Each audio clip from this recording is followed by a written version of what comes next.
The Lord is with thee. Blessed art thou amongst women, and blessed is the fruit of thy womb, Jesus. Holy Mary, Mother of God, pray for us sinners, now and at the hour of our death. Amen. Dios te salve María, llena eres de gracia, el Señor es contigo. Bendita tú eres entre todas las mujeres, y bendito es el fruto de tu vientre, Jesús. Santa María, Madre de Dios, ruega por nosotros pecadores, ahora y en la hora de nuestra muerte. Amen. Well, here we are again. Aquí estamos de nuevo. And, well, I guess the first thing to report on is the religious education program, which restarted, I guess you could say, on Sunday. And there were a lot of cars there, and Deacon Larry Burrill was there for the opening, along with Father Michael and Sister Lady, and you actually went into at least one of the classrooms, right? Just about all of them. All of them. Just about all of them, just to say hello, welcome everyone, and give them a blessing, and that was nice. Yeah. Yeah, it was good. Yep. Entonces lo primero de lo que estamos hablando es la educación religiosa que volvió a empezar de nueva manera el domingo pasado. Fue muy bien, tuvimos más niños de los que estábamos esperando inclusive. Estuvo la hermana Lady, estuvo Denise, estuvo el diácono Larry también ayudándonos ahí, y él tuvo pues la oportunidad también de pasar por todos los salones y saludarlos y darles una bendición a todos. Yep. So registration is still open. Las inscripciones siguen abiertas. Which is important to remember because we don't close the door. We never close the door on registration. Y nunca la cerramos. So that's a good thing. I think people are relieved that it's in the classroom and they don't have the responsibility for doing the teaching in the home, even though we say this and we believe it, that the home is the first school. I think there are just parents that are more comfortable having the children in front of a trained catechist who's familiar with the text and can answer questions. Sometimes children ask really difficult questions. Entonces lo reabrimos y ya, como les hemos contado, ya abrimos para todos los grados y mucha gente trajo pues los niños, y sabemos que hay algunos que prefieren traer los niños que estén en medio de todos los niños porque pues prefieren ese modo. Yep. So I think, for the beginning, it went off very well. It's always kind of confusing on the first day with... it wasn't the first day, it was the second first day. Because there was a first day 2 weeks ago. Yeah, but it was weird. It was different. It was the first day with the combined programs. And so that's a big step for us. I think many times we forget. We always say the children speak English because they go to school and they study in English. But for children who are recently arrived to the area, even when they go to school, they're in a bilingual program and a bilingual environment. And they need that because they're neophytes when it comes to English. They're just beginning to learn English, and their young brains are very nimble, and they're able to pick up another language remarkably well. But it is important that the adults in the front of the room, one of them is an English speaker, the other is a Spanish speaker, although in some cases they're both bilingual. Yeah. Entonces es un gran paso para nosotros lo que estamos haciendo pues como Parroquia Corpus Christi, que es combinar los dos programas. Ya no hay uno de inglés y uno de español, sino hay catequistas que hablan español e inglés en todos los grados, pues con la esperanza de brindar pues más unión y todo eso.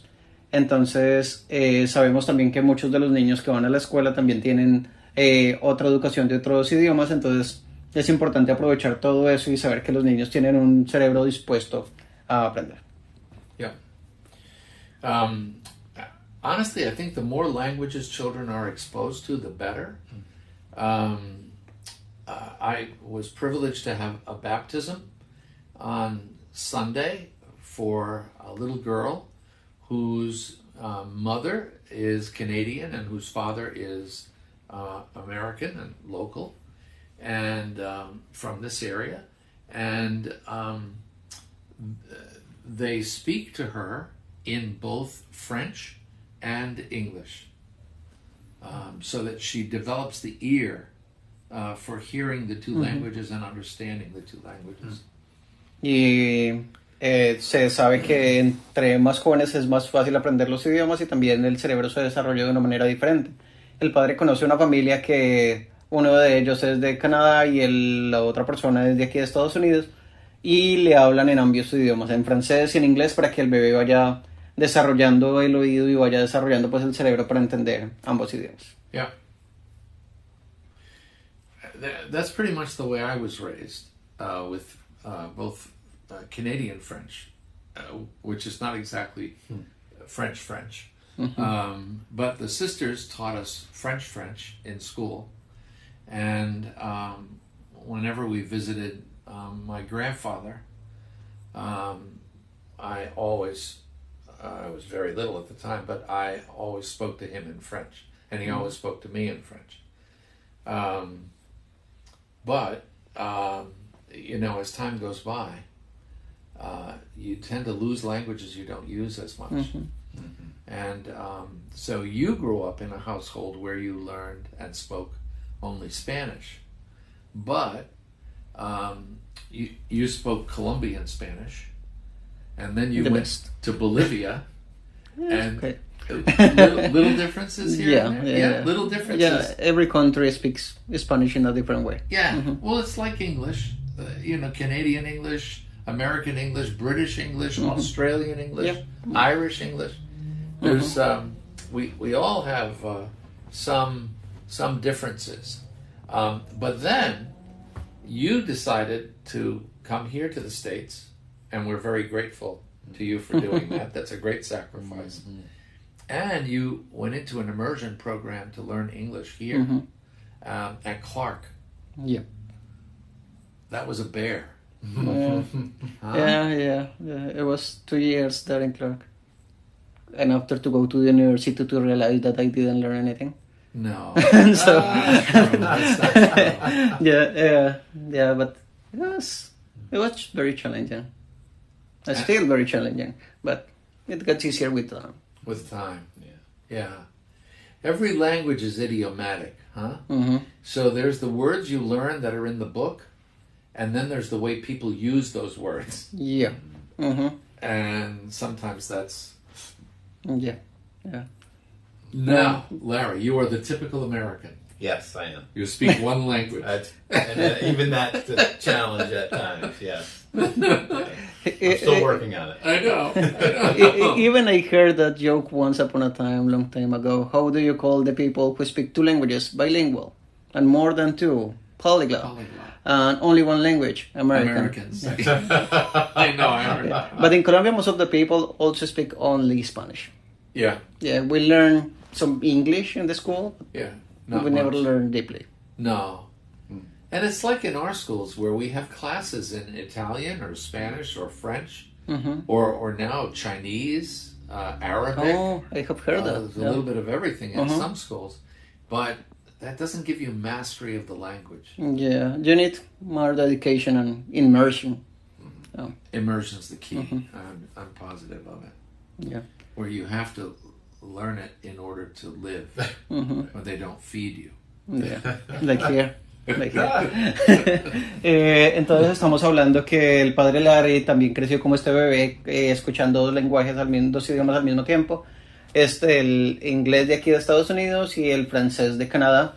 y estaba contando que cuando él era pequeño y cuando visitaba al abuelo, él nada más le hablaba en francés al abuelo y el abuelo nada más le enseñaba, él le hablaba en francés a él, pero ellos hablaban francés canadiense, pero que en la escuela con las hermanas ellos sí le enseñaban francés de Francia, que es un poco diferente. Entonces estábamos tocando el tema sobre los españoles que hay entre español de Colombia o el mexicano o el boliviano, todos nos entendemos a todos, pero hay diferencias y hay palabras que significan otras cosas. Entonces también estaba hablando pues del proceso que yo he tenido de cómo mi español de Colombia, luego cuando fui a Bolivia a aprender pues a comunicarme en un español más neutral para que los otros me entendieran, y luego de venir aquí a Estados Unidos con todo el proceso de aprender inglés y pues de servir aquí dentro de la comunidad. Y estábamos diciendo que la típica persona de un país, pues aquí estábamos bromeando del estadounidense que nada más sabe inglés, pero yo soy consciente que en nuestros países latinoamericanos también la mayoría solamente habla español y ya. Porque lo que estábamos también diciendo es que se necesita inversión y compromiso. Es algo de disciplina y algo que de lo que debe depender algo que nosotros creamos. Entonces el padre Larry estaba diciendo que si uno aquí, por ejemplo, no sabe inglés, entonces ¿cómo se va a defender para comer? Entonces ya se volvía algo necesario y esa es la idea. A pesar de que uno está aprendiendo en otro país, ¿cómo volver ese idioma nuevo algo necesario? Yep. So, the cycle goes on today as much as it did then. Whenever people come from another country. We had a family here that have since moved away, but they were here for about, I would say, 6 or 7 years. And the father was from Italy and the mother was from Poland. And they had a friend from Boston who spoke Japanese. And so their children could speak bits and pieces of 4 languages. Oh, wow. Yeah, and they didn't seem to be confused by any of the languages, and they could switch from one to the other. And wow, That's so nice. Yeah, I'm still having trouble in switching. from one to the other. Yeah, that's the hard part. Someone will say something to me in Spanish, and my brain either answers in French or with a few words in Italian. Oh, okay. But something happened like when some of Sagrado Corazon people come to the mass in English and I'm saying goodbye, have a good day, and they say buenos días, padre, and my brain is like, wait, what that person said? And after that I just recover, and when I just understand that this is Spanish, I'm going to talk in Spanish, the person is gone already. Right. And while I come back to English, already the people in English went away. So, my brain. Yeah, I know. Entonces el padre Larry estaba diciendo que conoció también una familia en que una de las personas era de Italia, la otra era de Polonia y tenía un amigo que hablaba japonés. Entonces los bebés crecieron hablando más o menos 4 idiomas, no completamente, pero 4 idiomas en los que podían intercambiar y que no se sentían confundidos pues por ninguno de ellos. Y estaba diciendo que mi cerebro todavía le cuesta trabajo cambiar de inglés a español y de español a inglés, y que es un proceso que vamos haciendo. Yep. Yeah. We're moving closer and closer to All Saints Day and All Souls Day, and even though it's a little early, it's going to bear mentioning because people are not used to this. But All Saints Day this year is not there is no obligation attached. It's still a holy day, but there is no obligation. But it is a Monday, and that's why, because if it had fallen on a Saturday or a Monday, the obligation is lifted.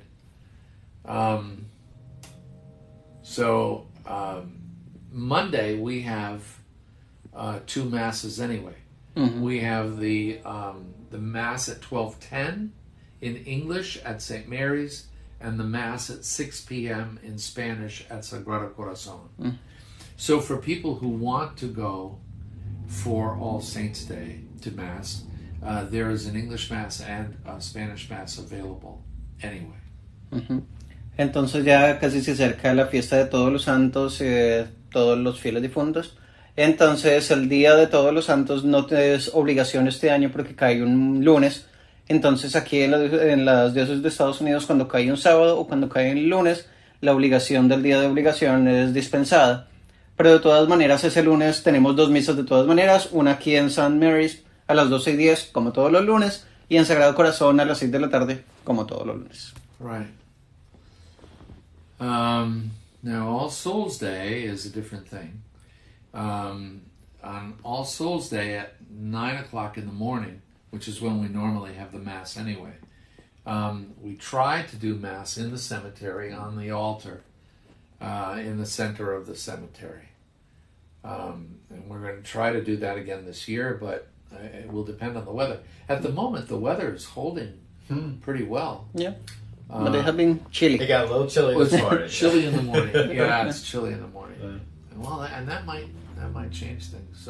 So we'll bring you up to date on All Souls Day next week, when we're more certain of what the weather's going to be. Like one day before. Yeah. Well, oh no. No, like 1 week before. 1 week before.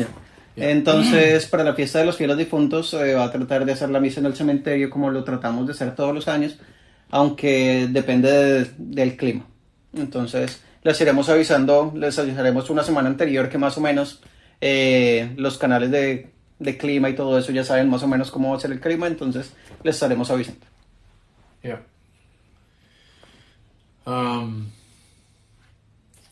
So the beginning of November doesn't seem possible, huh? Mm-hmm. So daylight saving will be the end of daylight saving will be the following weekend, because it's always the night between Saturday and Sunday of the first Saturday, Sunday of first Sunday, I guess, of November. Mm-hmm. So, so we have to move all the clocks back an hour. When? On November 6th. Is it the 6th? I don't know. Let's don't do it this year. Let's keep the same time this year. I'm not sure we could get away with that. That's a great idea, though. It's the 7th. Yeah, 2 a.m. Sunday, the 7th. So Extra hour of sleep. Hmm? You get an extra hour of sleep. no. Fall back. Fall back. So at 2 o'clock, you're moving it, or 3 o'clock, you move it back to 2, or 2 back to 1. Right. Oh. So you repeat that but- hour. I always get this But confused. after the Fall change back, of the hour right in ahead. both times that you change the time, the brain Your is body like, still says. okay, Yeah. You get hungry an hour. always early. just, yeah. Yeah. Entonces estamos hablando que el 7 de noviembre vamos a cambiar la hora de nuevo para hora de invierno, que es la misma hora de Colombia. Entonces, You don't do that in Colombia, huh? no. Because we don't have seasons. So it was never a necessity. I have heard that the changing time here starts for the necessity of saving energy or That's because whatever. you're so close to the equator. Yeah, and yeah, we are almost in the equatorial line, so we don't have seasons, and always the sun is out for 6:30 a.m. 7, and it goes to sleep always 6:30 p.m. 7 p.m. Wow. Yeah, always the sun. That's good. That's good. Regularity. Wow. Consistency. I know. Yo estaba contándole al padre que en Colombia nosotros no cambiamos la hora porque no hay estaciones, entonces no hay unos días que sean más largos y otros más cortos como aquí, sino que más o menos siempre el sol sale a la misma hora y siempre se esconde a la misma hora. Wow.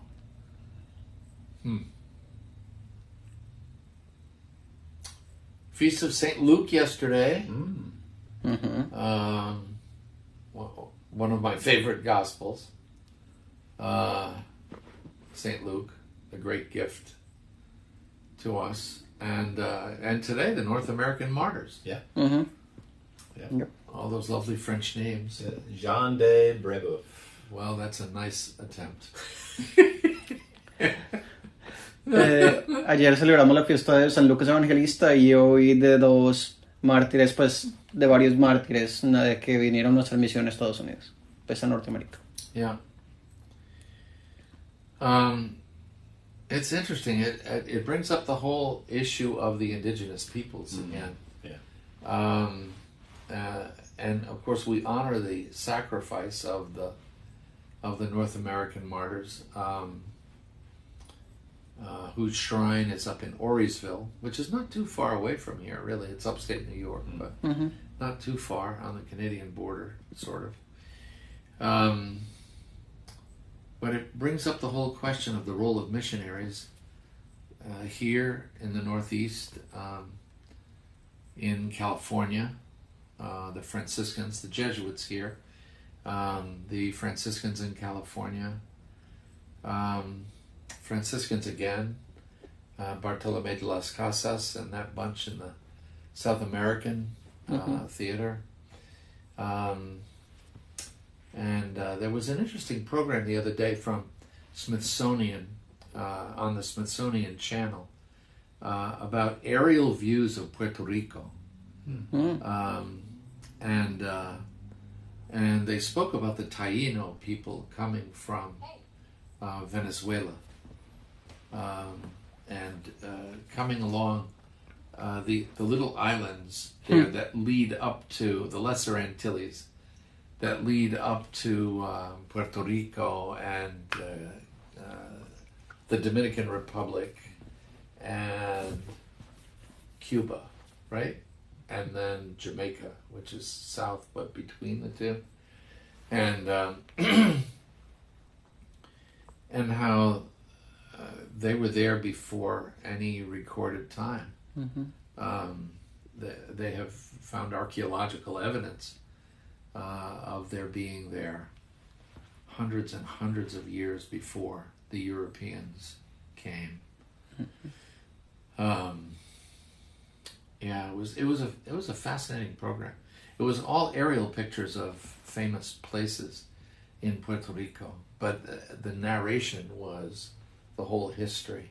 And that happened everywhere. I mean, here in North America, there were indigenous people who had settled here, and that may have come over a land bridge from in the Aleutians, from Asia over to the area of Alaska and then down. Yeah, it was just fascinating to see how exploration took place in that prehistoric period, and then of course colonization is a very recent experience. So I think it's important to be aware of all that. You know, it is naive to have all these happy rewrites of history that don't really give us any substantive information on reality. Although we're not responsible really for what happened at that point, we are responsible for how people are treated today. And the gospel teaches us to be respectful.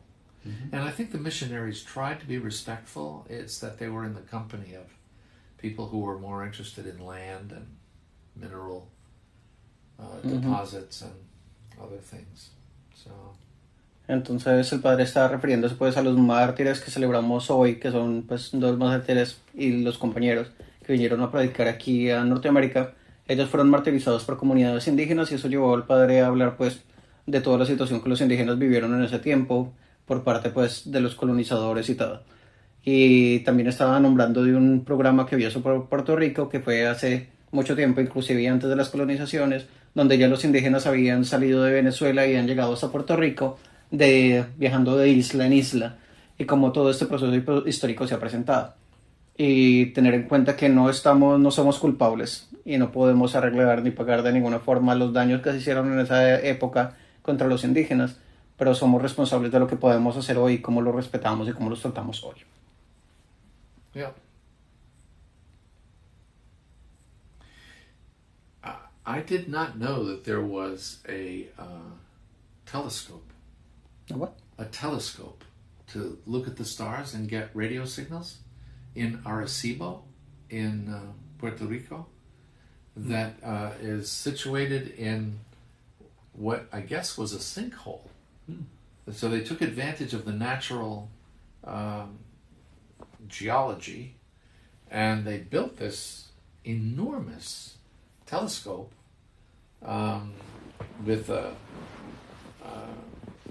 mechanism that's suspended on 3 cables. Oh, okay. That's aimed at that, and that takes radio signals, and they said that it was the inspiration for one of the James Bond movies. Okay. Because there's all this metal fretwork and all Oh, that. okay. Yeah. So, are they having trouble with that? Was there some structural issues? I think there were, yeah. Well, because the land underneath it is rivers that are eroding the limestone. So it's what happened to our monument.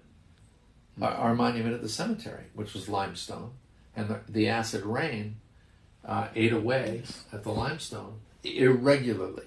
Some of the stones are still perfect, and others were just demolished. So.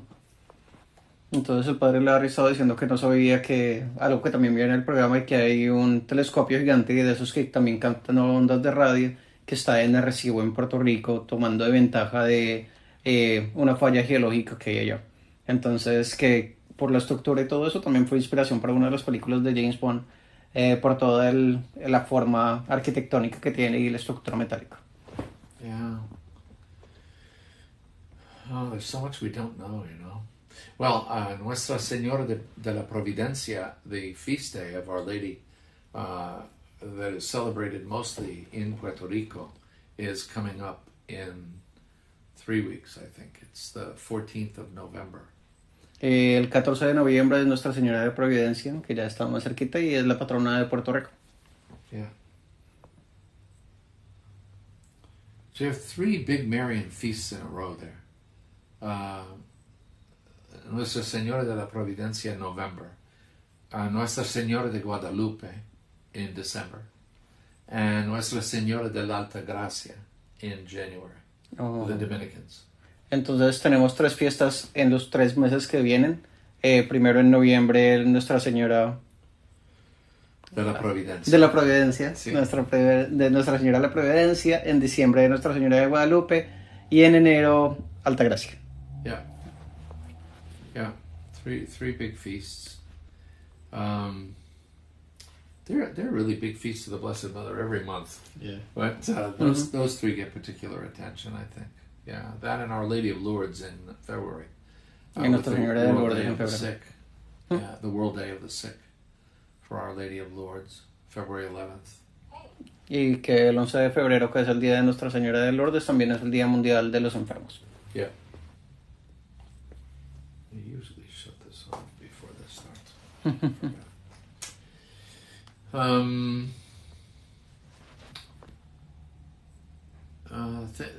Things are starting up again. Mm-hmm. The volunteer sheets seem to have been well received. Yeah, they're starting to come back. Yeah. And people are volunteering for different services or ministries and want more information, and actually had made phone calls to those that we have already received to acknowledge that we have received them, and Great. And that someone else at some point will be contacting them with particulars, yeah, whatever. Yeah.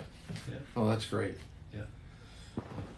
And of course, the first weekend was Columbus Day weekend, so there were some people who were on holiday and they didn't get it then, but I think a lot of people got them last weekend. Mm-hmm. And so they can drop them in the basket with their offering, mm-hmm. Or mail them in, or drop them by, whatever works out best. Yeah. We're just hoping that that everybody will respond one way or another, because mm-hmm. there's always some little thing that anyone could do, mm-hmm. And it'd just be wonderful to have everybody pitching in. Yeah. Because with a parish this size, there's so much to do. Yeah, a lot to do. Mm-hmm. And so the more involvement, the better it is for building community. You know, nothing builds community like working on a common project together. No, yeah. Estamos hablando de que ya se están, pues, de ya que mucha gente está devolviendo los ojos de voluntarios que estuvimos repartiendo durante 2 semanas, hace 2 semanas, y que hay mucha gente que pues se está preguntando por más información o está diciendo cosas que pudiera ayudar, inclusive se han recibido llamadas al respecto de todo eso, y el padre Larry dice que sería bonito pues que todos respondieran, porque siempre hay algo en lo que nosotros podemos ayudar. And there's a food sale coming up next Saturday. Next Saturday. From 10 a.m. to 3 p.m. 10 to 3 at Sagrado Corazon That's Sagrado Corazon. The phone numbers are in the bulletin. Yep.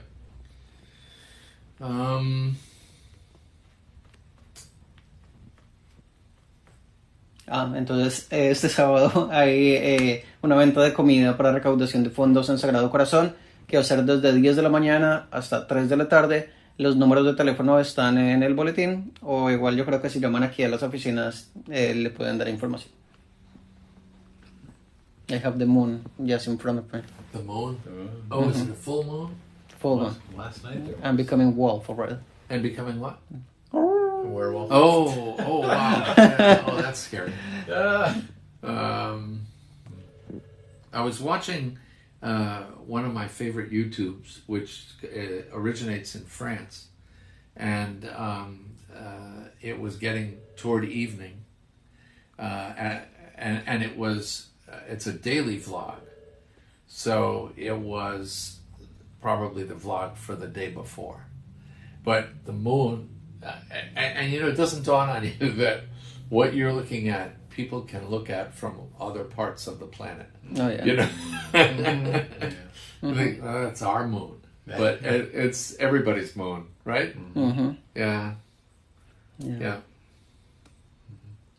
Que estamos viendo una luna que es muy bonita, la tengo aquí al frente mío, y el padre Larry está diciendo que es bonito recordar que esa misma luna puede ser vista desde cualquier parte del mundo. Yeah. Now, is it full? Can you tell? It looks like. Pretty So close if it's to not full, it's almost.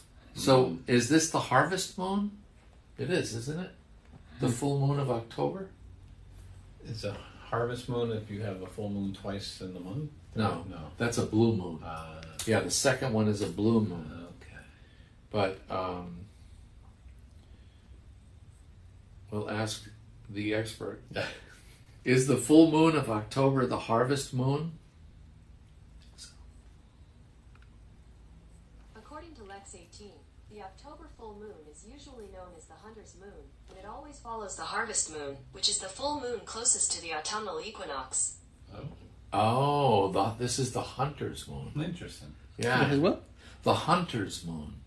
The hunter. Yeah. Hay lunas que reciben nombre y esta luna que estamos viendo ahorita, esta luna llena, se llama es que la luna de los cazadores.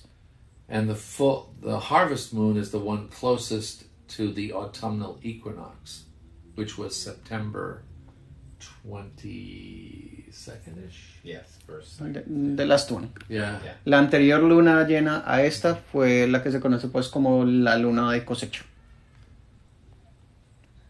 Yeah, this is the hunter's moon. They all have names. Yeah. But I can never remember them. You'd think there's only 12 of them. I can remember the months of the year. You'd think I could remember the names of the different moons, but yeah. Well, I'm getting old. You know, I'm lucky I can remember my name. Oh my.